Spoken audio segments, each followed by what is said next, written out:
तो longer term perspective के लिहाज से भी गावा साहब के रेडार पर आता हुआ आरबीएल बैंक। अच्छा, बड़े दिनों बाद ये अतुल में थोड़ा सा एक्शन और जान में जान आई है। मानस, है तो थोड़ा सा भारी स्टॉक 8,244 पर, इसीलिए ज्यादा रेडार पर आता नहीं है, ना ही इसकी हम ज्यादा चर्चा करते हैं।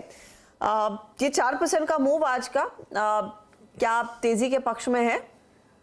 बिल्कुल तेजी के पक्ष में है और उसका रीजन मैं आपको बताऊं कि पिछले करीब 3-4 सेशन से अगर आप देखेंगे तो 7900, 78, 85 के आसपास स्टॉक सपोर्ट ले रहा था और ये वही स्तर थे जो मेरे ख्याल से जून 2022 में भी स्टॉक ने वहां पर सपोर्ट लिया था और फिर हमने रैली देखी थी।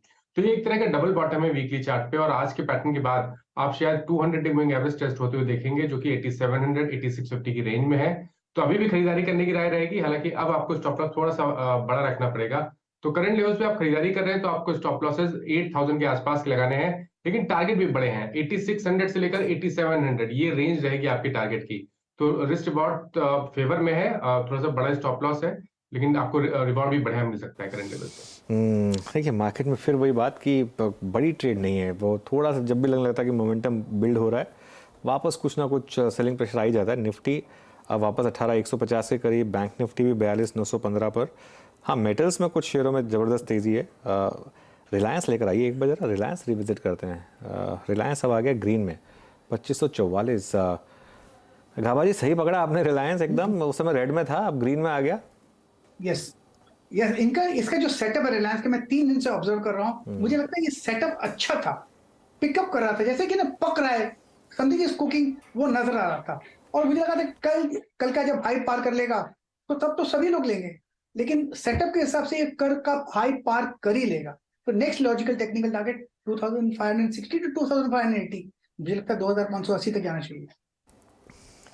2580 तक के लेवल्स देखने को मिलेंगे आरआईएल, और ये इनफैक्ट स्टॉक रहेगा जो मार्केट में अपनी और चाल को अगर मजबूत कर लेता है तो मार्केट में तेजी बढ़ती हुई दिखाई देगी। फिलहाल हम डेज हाई की तरफ ही ट्रेड करते हुए 18,152 के आसपास 20.2 पर मिड कैप्स में जोश 95 अंकों तक का देखने को मिला है।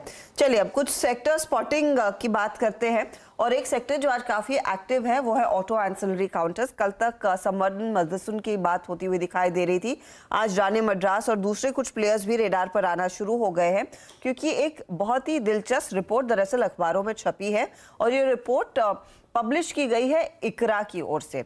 इकरा ने इनफैक्ट अपनी रिपोर्ट में कहा है कि जो एयरबैग मैन्युफैक्चरर्स हैं उनकी चांदी हो सकती है, और इसीलिए शायद यहाँ पर एक्शन भी दरअसल जोरदार है। इकरा मानती है कि 2027 तक, इनफैक्ट FY27 तक एयरबैग मार्केट 3 गुना बढ़ सकता है। मौजूदा मार्केट करीब 2500 करोड़ का है और ये 3 गुना बढ़ जाएगा तो करीब 6,000-7,000 करोड़ तक के आने की संभावना है। ऐसा क्या हो रहा है इस सेक्टर में? इकरा की vice president and sector head corporate ratings